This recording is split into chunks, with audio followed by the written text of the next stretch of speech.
Pittsburgh's best sports show is about to begin. Call us or tweet us.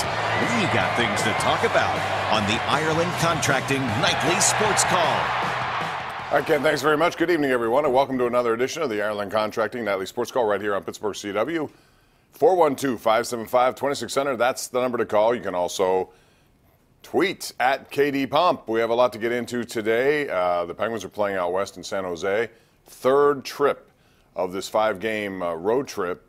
This will be San Jose and the Penguins. It's 1-1. Chris Letang with a beautiful coast-to-coast backhand and a backhand shot that Sidney Crosby would have liked for his own. It was that good, but that was counteracted by an Erik Karlsson shot from the point deflected in, so it's 1-1. We'll talk Penguins, and we should also know the Capitals lost or are losing. They were down 5-1 in this game at Nashville. Victor Arvidsson had a hat trick in this game. So the Capitals will remain at 59. Columbus has won tonight, so they tie the Washington Capitals, and the Penguins can move 1 point behind both if they should win this game.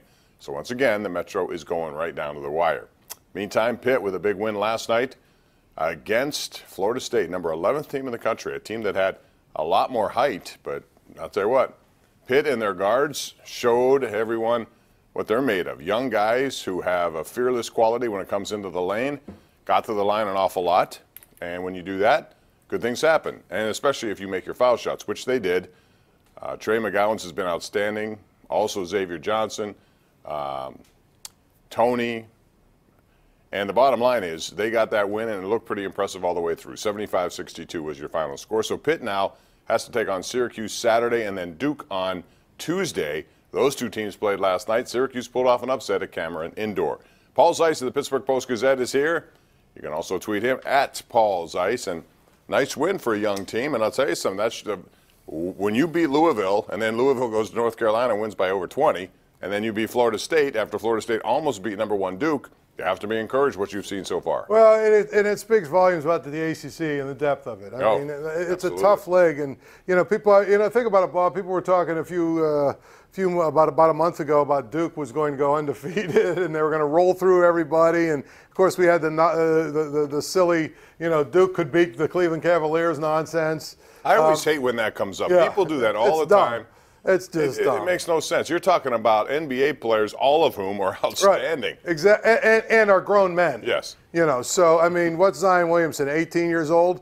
He's playing against 28-year-old, 29-year-old fully developed men. I mean, come on. So, and that's not to say he couldn't have success as a rookie, but, I mean, not all of those guys are going to be star NBA guys. True. But I think the other thing is, Pitt is now, if nothing else, Bob, they're no longer just the road, the roadkill of the ACC. They're no longer a team you just sort of roll in and can beat like they were last year. And then by the end last year, they were losing every game by 20, 30 points. I mean, it wasn't even really that particularly interesting to watch them. Now, even if they don't win a bunch more games, it's pretty clear that if you're going to beat Pitt, you're going to have to beat them. You're going to have to come in and play really hard and play really well and beat them, which that's the first step to getting back to where, Pitt used to be. No question about that. As an aside, by the way, did you see what Jamie Dixon did to West Virginia tonight? I was just going to mention that. Oh. We recorded that game and watched it, and West Virginia is now 0-5 in Big 12 play, and they annihilated them. It was 48-28 at halftime, and they won something like 98-65. Yeah. I don't know what Bob Huggins is saying about his team, but that team came into the season with high expectations. Yeah, I mean, the biggest thing with that team is they really don't have good guard play. Mm-hmm. And if you don't have good guard play, I don't care how good your big men are. I don't care how good your wings are. If you don't have good guard play, you can't win in a Power 5 conference. Not at all. You look, and I'll tell you a great example last night, Duke. Look how different they were when they're, Trey Jones is out with a separated shoulder. And the other, Essex. Right. Both of those had guys. the flu, Now, they also have a lot of other NBA level or high level guys, so they were able to make it a game. But I think if they have those two guys, it's a completely different game against, But against give Syracuse credit. They went down there and they played very well, and they won the game in overtime. They did what they had to do. Right. It's going to be a grind. They know that, and that's one thing I like about Capel. He's kept this team pretty grounded. They don't get carried away, at least they shouldn't, by what they did the other night, because they know Syracuse is coming up next. We will talk Steelers as well. Your take on the new offensive line coach and, what's going to happen in the future with some of these guys. Le'Veon Bell Antonio Brown, draft picks down the road, and it's going to be an interesting offseason to say the least. We'll take a break. 412-575-2600. Get on the line. Give us a call. This is the Ireland Contracting Nightly Sports Call on the Bordas and Bordas Hotline.